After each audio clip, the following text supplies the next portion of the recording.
Iraq economic news and points to ponder Thursday AM March 27, 25. Listen to the full version on the official dinarreport.com website and become our supporter on Patreon. Financial expert. Iraq's budget deficit is due to bond issuance. Economy Iraq breaking budget disability financial bonds. The 24th of March 2025 2301 Shafaq News, financial expert and former Director General of the Central Bank of Iraq, Mahmoud Dagher, attributed the country's budget deficit on Tuesday to the Iraqi Ministry of Finance issuing large bonds. Dagher told Shafaq News Agency, "The budget deficit is behind the Ministry of Finance's efforts to issue bonds worth 3 trillion dinars to obtain cash liquidity to cover its expenses." He added, given the difficulty of marketing bonds to the public, interest rates on bonds were raised and they were marketed through banks this time. Given the latter's liquidity and preference for risk-free, profitable securities such as government bonds. Dagher expects this move to attract banks, given that the interest rates offered are close to the returns generated from other activities. The Iraqi Ministry of Finance is seeking to issue national bonds worth 3 trillion dinars, about $2.3 billion, allocated exclusively to local banks, according to a letter issued by the central bank to banks. She noted that the bonds will be divided into 2 tranches. The first, worth $500,000 dinars per bond, for a 2-year term, with an 8% annual interest rate. And the second, worth 1 million dinars per bond, for a 4-year term, with an annual interest rate of 10%. The sale is scheduled to take place from March 20 to 29. Insurance and credits. Economic March 26, 2025 Yasser al-Mutawali Article 45 of the current budget law stipulates that open documentary credits must be insured within Iraq. This procedure means that when the state or individuals import from abroad, the imports must be insured by companies in the country within Iraq. This decision reflects the government's interest in activating and stimulating the insurance sector, given its significant role in maximizing financial resources, on the one hand, and in bearing risks in a balanced manner across economic sectors as a whole, by distributing them fairly. Continuing our previous article titled, Insurance and Risk, it can be said that the Central Bank of Iraq has circulated this order to banks and called on them to implement it, indicating its support for this important decision. However, it is noticeable that the response from banks has been very weak, so coordination between insurance companies and banks is required to ensure the full success of this decision.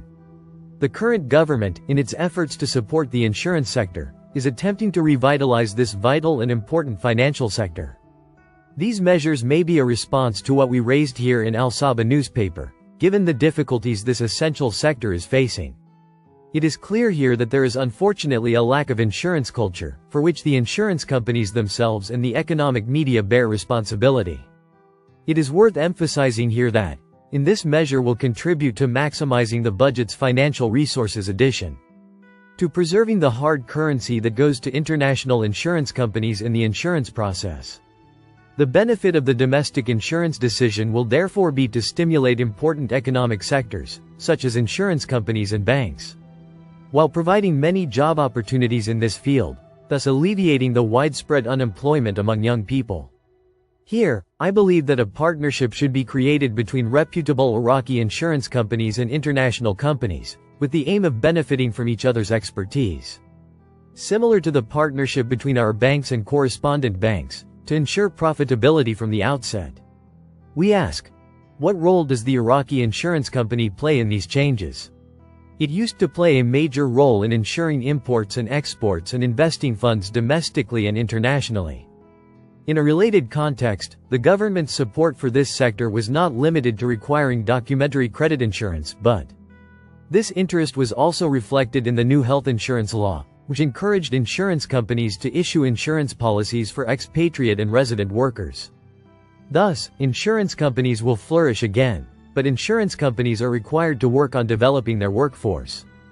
Given the expertise required by these insurance products, especially in the era of digital transformation, this is a shared responsibility in cooperation and coordination between the Insurance Bureau and government insurance companies, both private and public. Iraqi oil refinery energy economy news, Baghdad. The Prime Minister's financial advisor, Mazar Mohammad Saleh, confirmed on Wednesday that Iraq's oil exports to the United States have increased by more than 110% over 2 years. Economic cooperation between Iraq and the United States extends to diverse investment, trade, and economic areas. Economic cooperation between Iraq and the United States has witnessed remarkable developments in recent years, Saleh said in a statement reported by the official news agency and seen by Al-Iqtisad News. He pointed out that the volume of trade between the two countries has more than doubled over the past 2 years, as Iraq's oil exports to the United States increased by more than 110%. Iraq's imports from the United States increased significantly over the past 2 years, with the value of that trade ranging between $9 and $10 billion. He explained that Iraq's imports were primarily in cars, transportation equipment, engineering, and electrical equipment, but the trade balance remained in Iraq's favor. With a difference of $5.7 billion, reflecting the continued superiority of Iraqi exports to the United States, especially in the crude oil sector. He noted that economic cooperation between Iraq and the United States is developing, with a focus on enhancing trade exchange and supporting joint investment activities, serving the economic interests of both countries.